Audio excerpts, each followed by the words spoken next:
करने पधारे स्वामी गौरांग प्रभुदास जी, मैं उनको प्रणाम करता हूं।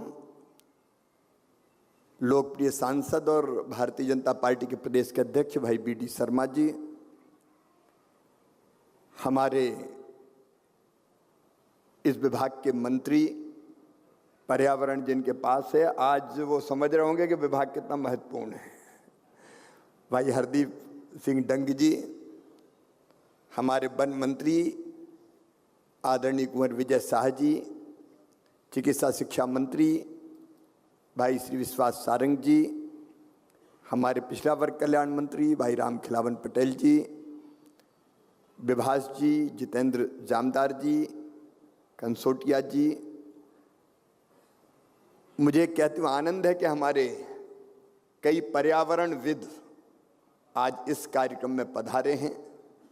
मैं एक एक नाम नहीं ले रहा, लेकिन उनके साथ उनका यहाँ हृदय से स्वागत कर रहा हूँ। और ये कार्यक्रम केवल भोपाल में नहीं है, आप सामने देख रहे हैं अलग अलग स्थानों पर पर्यावरण प्रेमी जिनने कुछ ना कुछ योगदान किया है। अच्छा, यहाँ जो लोग बैठे हैं उनमें से कितनों ने मेरे साथ पेड़ लगाए, जरा हाथ उठाएं। तो इनमें से ऐसे लोग हैं जो मेरे साथ पेड़ लगा चुके हैं, क्योंकि मैं रोज पेड़ लगाता हूं। तो यहां जो बैठे हैं वो ऐसा नहीं है। और जो अलग अलग सुन रहे हैं, अंकुर अभियान के अंतर्गत 61 लाख पेड़ जन्मदिन पर या किसी खुशी के अवसर पर लगा चुके लोग आज हमारे साथ जुड़े हुए हैं। तो पूरे मध्य प्रदेश के पर्यावरण प्रेमी आज हमारे साथ जुड़े हुए हैं। गोवर्धन पूजा के इस पावन पर्व पर ऐसे सभी प्रिय बहनों, भाइयों, मेरे सभी बेटे बेटियों, मुझे सबसे पहले मैं आपको दीपावली के इस पावन पर्व पर हार्दिक शुभकामनाएं देता हूं, बधाइयां देता हूं। और अपने यहाँ दिवाली एक दिन नहीं चलती, अभी तो दिवाली चल रही है, 11 तक चलेगी। और हर एक दिन का अपना अलग महत्व है। मैं दीपमाला आपने जलाई, उसके बाद आज गोवर्धन पूजा। और गोवर्धन पूजा शहरों में भले ही कम दिखती हो, लेकिन हम लोग जो गांव के रहने वाले हैं, आज हर घर में गोधन मैया बनी हुई, कहीं गोवर्धन कहते हैं, कहीं गोधन कहते हैं, अलग अलग कहते हैं। और गोवर्धन मैया की पूजा करते हैं। जब हम बचपन में छोटे थे तो गांव में भी बच्चों को ही भेजा जाता था, जाओ फलानी फलानी चीज लेके आओ, गोधन मैया में लगाना है। तो हम जाते थे, बीड़ होती थी पहले, बीड़ का मतलब पड़द भूमि, जहाँ वनस्पतियाँ होती थी, घास होता था, पेड़ होता था। किसान पूरी जमीन पे खेती नहीं करता था, अपने गाय के लिए, बैल के लिए, अपने पशुओं के लिए वो पड़द भूमि छोड़ता था ताकि उनको घास मिल सके। और जिसको आज हम कह रहे हैं ग्रीन बेल्ट, हरित पट्टी, वो स्वाभाविक रूप से हरित पट्टी हुआ करती थी। हम बजाते थे, अलग अलग तरह की वनस्पतियां जो हमको बताते थे वो लेके आते थे और गोधन मैया को सजाने का काम करते थे। तो ये गोवर्धन उत्सव किसी को आज अजीब लग सकता है कि मुख्यमंत्री क्या कर रहा है, ये तो गोवर्धन पूजा में लगा हुआ है। लेकिन आज मैं आपको बताना चाहता हूं, आज जैसा कि गौरांग स्वामी जी हमारे सामने बता रहे थे, अद्भुत है अपना देश, सचमुच में अत्यंत प्राचीन और महान राष्ट्र हमारा। 5000 साल से ज्यादा तो ज्ञात इतिहास है, भगवान कृष्ण को ही 5000 साल से ज्यादा हो गए।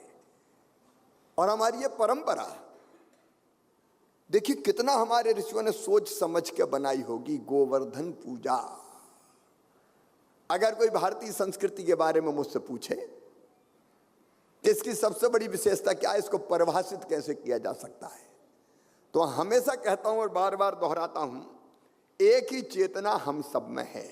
एक ही चेतना, जिसको सामान्य शब्दों में तुलसी बाबा ने कहा, सिया राम मैं सब जग जानी। सारे जगत में बस वही है, एक ही चेतना। और इसलिए आप देखिए अलग अलग शब्दों में हमने उसको अभिव्यक्त किया। जैसे कहा गया कि आत्मवत सर्वभूतेषु। जब एक ही चेतना है तो मुझ में और तुम में कौन छोटा है कौन बड़ा है, भेद कौन सा है? सब अपनी तरह ही है। और इसलिए शायद कहा गया जियो और जीने दो। लेकिन जब जियो और जीरो दो की बात कहते हैं तो हम केवल मनुष्य मात्र की नहीं कहते। आप देखिए, जब मैं गहराई में जाता हूं, आप भी गहराई में जाएंगे तो अनंत आनंद में डूब जाएंगे। मनुष्य मात्र को तो अपना मानो ही। और इसलिए शायद भारत ने कहा वसुदैव कुटुंबकम, सारी वसुधा एक परिवार है, सारी दुनिया ही एक परिवार है। ये संयुक्त राष्ट्र संघ वाले तो आज कह रहे हैं, आज अलग अलग गोल सेट कर रहे हैं, लेकिन भारत ने तो हजारों साल पहले कह दिया अयम निजम पराबेत्ति गणना लघुचेत सामुदार चरिता नाम तू वसुदैव कुटुंबकम, हजारों साल पहले कह दिया। और उसके बाद केवल मनुष्य मात्र के बारे में नहीं कहा, प्राणियों में सद्भावना हो। हजारों साल से बच्चा बच्चा गाता है प्राणियों में सद्भावना हो, विश्व का कल्याण हो। हम केवल अपने कल्याण की बात नहीं करते, विश्व का कल्याण हो। और उसके आगे फिर सर्वे भवन्तु सुखिनः सर्वे सन्तु निरामया सर्वे भद्राणि पश्यन्तु मां कश्चित दुख भाग भवेत्। सब सुखी हो, सब निरोग हो, सबका मंगल हो, सबका कल्याण हो। और लेकिन मनुष्य अकेले के बारे में नहीं कहा, पशुओं में भी उसी चेतना को देखा। और ले आज हम जब गौरांग प्रभुदास जी को सुन रहे थे तो उन्होंने आंकड़ों के साथ जो दृश्य उपस्थित किया है उसका समाधान क्या है, उसका समाधान हमारे ऋषियों ने बहुत वर्षों पहले बता दिया। ये गाय की पूजा, आज कुछ लोग हो सकता है तर्क और कुतर्क करें, लेकिन हमने पशुओं को भी आत्मभाव से देखा। और इसलिए आप देखिए, गौ की पूजा तो हम करते ही हैं, 33 करोड़ देवता का वास है ये मानते हैं, लेकिन केवल गोक वंश की पूजा नहीं, जितने भी देवता हुए आप देखिए, जो अवतार हमारे हुए 10 अवतार, उनमें से 3 तो हुए पशुओं के रूप में ही, 12 है मत्स्य कूर्म, और 4था हुआ नरसिंह अवतार, आधा मनुष्य का और आधा पशु का। और केवल इतना ही नहीं, अगर हमारे किसी भी देवता की पूजा आप करो, कोई भी आपका इष्ट हो, और आप पुकारोगे तो वो किसी ना किसी वाहन पर बैठ के आएगा। और वाहन मोटर गाड़ी नहीं होंगी, भगवान विष्णु गरुड़ पर बैठ के आएंगे, दुर्गा मैया सिंह की सवारी करेगी, गणेश जी को पुकारेंगे तो मूषक पे विराजमान होके आएंगे, लक्ष्मी जी की अभी पूजा की है वो उलूक की सवारी करती हुई आती है, तो सरस्वती मैया हंस वाहनी हैं, तो भोला शंकर औघड़दानी फक्कड़ बाबा नंदी पे विराजते हैं। अलग अलग आप वाहन देखिए, इसका अर्थ क्या, तात्पर्य क्या है? इनको भी आत्मभाव से देख के इनमें भी एक ही चेतना मानी, ये इसका संकेत है। और केवल इतना ही नहीं, पेड़ों की पूजा हमारे यहाँ आज नहीं हजारों साल से, बट का वृक्ष हो, पीपल का पेड़ हो, केले के पत्ते हो, नारियल हो। अब हर मंगल के काम में नारियल का उपयोग क्यों? इसलिए कि उसको भी हमने आत्मभाव से देखा। और आज नहीं, संयुक्त राष्ट्र संघ, दुनिया के बाकी विद्वान तो आज चिंतित है। भारत ने हजारों साल पहले कह दिया प्रकृति का शोषण मत करो, प्रकृति का दोहन करो। शोषण मत करो, दोहन करो। हम सब जानते हैं, मुझे बताने की जरूरत नहीं है कि पेड़ कितने जरूरी है हमारे लिए। कन्हैया भी जानते थे कि गोवर्धन नहीं होगा तो ऑक्सीजन कहां से मिलेगी, तू जिंदा कैसे रहेगा। इसलिए इंद्र को काहे को पूछता है, चल गोवर्धन को पूछ। अगर गोवर्धन नहीं होगा तो औषधियां नहीं मिलेगी, अगर गोवर्धन नहीं होगा तो गौओं को चारा नहीं मिलेगा, गोवर्धन नहीं होगा तो कंद और मूल फल नहीं होंगे। इसलिए इनको आत्मभाव से देख के इनके महत्व को रेखांकित करने के लिए कहा। इसलिए पेड़ों की पूजा, प्रकृति की पूजा, ये तब से, आज से नहीं, ये तब से हमारे भाव में है। और इसलिए भारत ने कहा ध्यान रखना, ये मनुष्य, ये धरती अकेले तेरे लिए नहीं है, इन सब के लिए भी है। अब आज जब देखा, एक जमाने में उठे कई लोग और शेरों का शिकार वीरता का प्रतीक माना जाने लगा, इतने शेर मारे। अब शेर खत्म हो गए तो वाइल्ड लाइफ बोर्ड बनाया, वाइल्ड लाइफ बचाना है, चीता लाओ, शेर लाओ, तेंदुआ लाओ, सब वो क्या गिद्ध खत्म हो रहे हैं, उनको बचाओ। क्योंकि असंतुलन अगर होगा तो मनुष्य भी कहां टिकेगा, आप बताओ। अब जब असंतुलन होता है, पर्याप्त संख्या में शेर थे तो जो हमारे हर्बीवोर थे उनको भी वो बराबर करते रहते थे, आपस में चलता रहता था। शेर खत्म कर दिए तो पता चला कि रोजड़े कूद रहे मैदानों में, अब किसान कह रहा हमारी फसल बर्बाद हो रही है। अब ये सारी चीजें होती है प्राकृतिक असंतुलन के कारण। इसलिए पशु भी जरूरी है, पक्षी भी जरूरी है, पेड़ पौधे कितने जरूरी है। अभी स्वामी जी बता रहे थे वो नहीं रहेंगे तो हमारा अस्तित्व कहाँ रहेगा, कोई ये तो बता दे।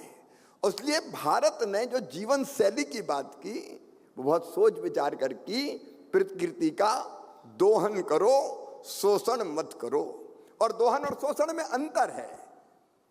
अगर मैं बहुत साधारण शब्दों में समझाऊं तो आम के पेड़ में आम के फल लगे, पक जाए तोड़ के खा लो, इसको कहेंगे दोहन। और कुल्हाड़ी लेके आम के पेड़ को ही काट डालो तो इसको कहेंगे शोषण। इंसान भौतिक प्रगति की चकाचौंध में इतना अंधा हो गया कि उसने पेड़ काटनी शुरू कर दिया। धरती को, पेट को फाड़ फाड़ के सोना निकालो रे, हीरा निकालो रे, कोयला निकालो रे, पानी निकालो रे। अब हम यही मध्य प्रदेश में देखकर 3-3 फसल ले रहे, तीसरी मूंग की, गर्मी में निकालो पानी, उली चो सब। अब कहां कहां पानी बचेगा बताओ। अभी स्वामी जी कह रहे थे पानी की स्थिति क्या है। और इसलिए भारत ने सबकी पूजा की बात की। हमने पेड़ पौधे, पशु पक्षी, कीट पतंगे, जीव जंतु, नदियां हमारे यहाँ जलपाहिकाएं नहीं मानी गई। गंगा, सिंधु, कावेरी, यमुना, सरस्वती, रेवा, महानदी, गोदा, ब्रह्मपुत्र, पुनातमान, ये पवित्र माताएं हैं हमारी। इसलिए मां मान के पूजा, क्योंकि इनके बिना हमारा काम नहीं चल सकता। सूर्य देवताभ्याम नमः, नवग्रह की पूजा, हर जगह उसी चेतना को मानने वाला भारत। और आज मैं फिर कहता हूं, भौतिकता की अग्नि में दग्ध विश्व मानवता को शांति के शाश्वत पथ पर अगर कोई ले जा सकता है तो भारत का ये दर्शन ले जा सकता है कि प्रकृति का शोषण मत करो, प्रकृति का दोहन करो, और नहीं तो सब बर्बाद हो जाएगा, कुछ नहीं बचेगा। आने वाली पीढ़ियों के लिए आंकड़ों सहित स्वामी जी ने बता दिया कि कैसा संकट सामने आने वाला है। 2050 तक आबादी 1000 करोड़, कहां से पानी पिएगी, कहां से खाएगी, कहां रहेगी, कितनों को पट्टा दोगे।